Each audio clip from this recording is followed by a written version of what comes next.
আপনি কেন মনে করেন আমরা প্রতিষ্ঠাতারা অপেক্ষা করছি? এটা কি? কেন আমরা আসলে কিসের জন্য অপেক্ষা করছি, ঠিক তো? অবশ্যই কোনো কারণ আছে যার জন্য আমরা অপেক্ষা করছি। আমরা অপেক্ষা করছি কারণ আমরা বিশ্বাস করি ওই পর্দার আড়ালে কিছু বিশাল কিছু আছে। এটা এমন কিছু এতটাই বড় যে এর জন্য অপেক্ষা করাটা সার্থক। তাই সবাই ইতিবাচক থাকুন আর শুধু অ্যাশ কোম্পানি আর অন-প্যাসিভ শব্দটার ওপর বিশ্বাস রাখুন এবং যখন সময় হবে তখনই সবকিছু ঘটবে। তাহলে একবার ভাবুন তো আপনি এখানে কেন? অথবা আপনি কেন অপেক্ষা করছেন? কারণ এর পেছনে এমন কিছু বিশাল কিছু আছে। যখন অ্যাশ এই সুন্দর কোম্পানিটা বিশ্ববাসীর সামনে আনবেন, আপনি ভাবছেন এই তরুণী এখনই উত্তেজিত, একটু অপেক্ষা করুন। আপনি ভাবছেন আপনি এখনই উত্তেজিত, একটু অপেক্ষা করুন। কারণ যেমন পিট বলে, যখন সেই পর্দা উঠবে আর সুইচটা অন হবে, তখনই দুনিয়া বদলে যাবে। আমি বিশ্বাস করি এটা এই পৃথিবীর অনেক খারাপ জিনিস থামিয়ে দেবে এবং পৃথিবীর প্রতিটি মানুষের জন্য সুখ নিয়ে আসবে। কেবল এক দেশ নয়, কেবল এক জাতি নয়, সবাই। এই কারণেই আমি এই কোম্পানিটাকে ভালোবাসি। আমি একজন মহিলার সঙ্গে কথা বলছি। আমি ঠিক বুঝতে পারছি না উনি কি বলছেন, কিন্তু আবার বুঝতেও পারছি। এখন উনি আমার থেকে অনেক অনেক দূরে আছেন আর উনি এখানে নিজের ভাষায় কথা বলছেন আর উনি সবাইকে উজ্জীবিত করছেন। আমি এটা একেবারে ভালোবাসি। ওনার বার্তাটা ধরে রাখুন। ওনার বার্তাটা ধরে রাখুন। সব সময় ইতিবাচক থাকুন। জানুন কিছু বড় কিছু আসছে আর সবকিছুই সুন্দর হয়ে উঠবে। এই অপেক্ষাগুলো আপনাকে ভাবতে শেখায়। ভাবুন। আপনার মস্তিষ্ক ব্যবহার করুন এবং ভাবুন কিভাবে আপনার চারপাশের যেকোনো নেতিবাচকতাকে ঘুরিয়ে ইতিবাচক করে তুলবেন। আপনার চারপাশের অন্য কিছু নিয়ে ভাববেন না বা যদি সেটা নেতিবাচক হয়, তাহলে সেটা আপনাকে প্রভাবিত করতে দেবেন না। শুধু আপনার মন ব্যবহার করুন, ইতিবাচক থাকুন এবং সামনে এগিয়ে যান। তাই এটা খুবই শক্তিশালী বার্তা। তাই আপনাকে সত্যিই ধন্যবাদ আফাফ মাধুরী, টিউনিসিয়া থেকে, সত্যিই কৃতজ্ঞ এবং আমার জন্য। এবং আসলে আমি শুধু ওনার বার্তাটাই আবার বলছি, ইতিবাচক থাকা এবং শক্ত থাকাটা নিয়ে। শুধু বসে থাকবেন না এবং অপেক্ষা করবেন না। আপনাকে এবং আপনার পরিবারকে নিয়ে কিছু করতে হলে সেটা করুন, ঠিক আছে। উহো কোম্পানি এগিয়ে না আসা পর্যন্ত কাজে যাওয়া বা এমন কিছু করা যা আপনার করা প্রয়োজন, লজ্জার কিছু নয়। এটা করার মধ্যে কোনো লজ্জা নেই। এটাই আমাদের জন্য সৃষ্টিকর্তার তৈরি করা কাজ করা, আর আমরা সেটা করতেই এখানে আছি। মনে রাখবেন, যখন আপনি কাজ করেন, তখন আমরা আমাদের চারপাশের কমিউনিটিকে সাহায্য করছি এবং শুধু অ্যাশের ওপর বিশ্বাস রাখুন আর কোম্পানির ওপরও। আর ক্রিস আর মার্টি, আপনাদের নিয়ে আমি যত বলি, কমই বলা হবে। আপনাদের সত্যিই অনেক কৃতজ্ঞ।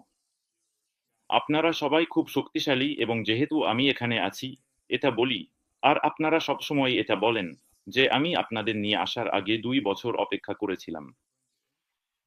আপনারা জানেন আমি ফোর্ড মোটর কোম্পানিতে ক্রিসের সঙ্গে কাজ করতাম, তাই তো? তাহলে আমরা সবসময় কথা বলতাম কি করতে চাই, বা আর কারো অধীনে কাজ না করে নিজের ব্যবসা করার কথা, এসব নিয়ে। আর আমরা সবাই চেষ্টা করেছি, যেমন এখানে উপস্থিত সবাই নিশ্চয়ই বিভিন্ন কিছু চেষ্টা করেছেন।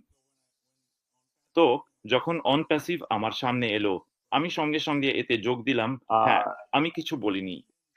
আসলে আমি কাউকেই বলিনি, শুধু ক্রিসকেই না, আমি কাউকেই বলিনি।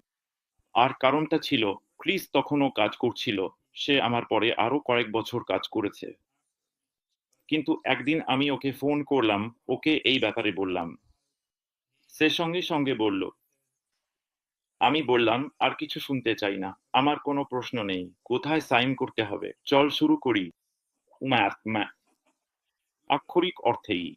আর সে বলল, আমার কাছে একটা ক্রেডিট কার্ড আছে, চল শুরু করি। তাই ধন্যবাদ আমাকে বিশ্বাস করার জন্য, ক্রিস, আর তুমি অনেক দূর এসেছো।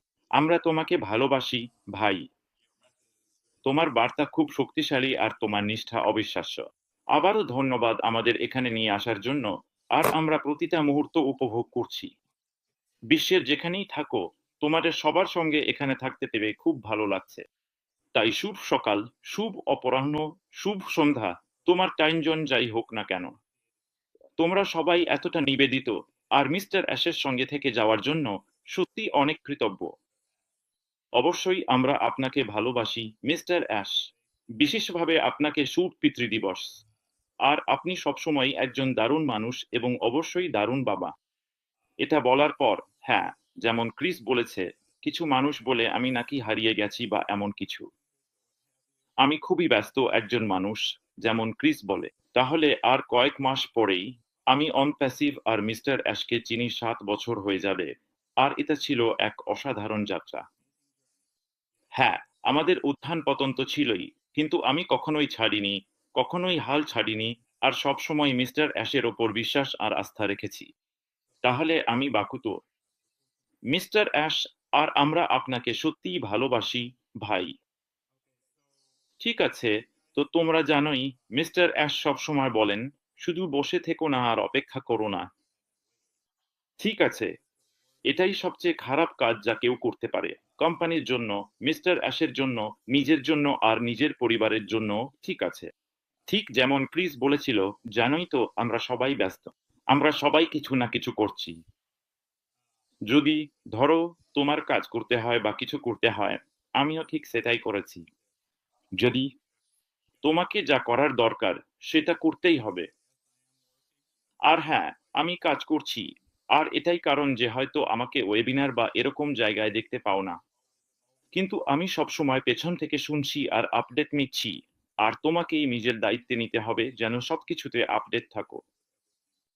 প্রতিবার মিস্টার অ্যাশ আসেন, হ্যাঁ, হয়তো আমি সরাসরি শুনতে পারি না, কিন্তু আমি সবসময় রেকর্ডিং শুনি আর দেখি কি হচ্ছে। তাই এটা জানোই তো, এটা হলো নিষ্ঠা, যাই হোক না কেন।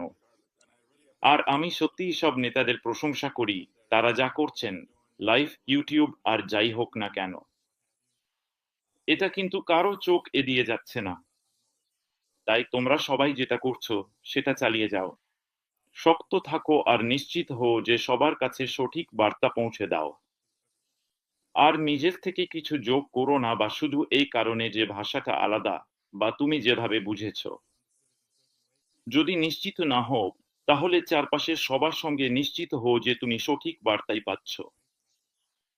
মি আশমুফারিদ যা বলেন সেটাই সঠিক পথ। ঠিক আছে, এটার কোনো বিকল্প নেই। ঠিক আছে, তাই নিশ্চিত হও যে তুমি তুমি একজন নেতা হিসেবে জানো, তুমি সব ফাউন্ডারদের সঙ্গে অনেক সময় কাটাও, সেটা তোমার দেশে হোক বা তোমার টিমে যেই থাকুক। তাই বাইরে কি বলছো আর কিভাবে বলছো সেটা নিয়ে সাবধান থেকো।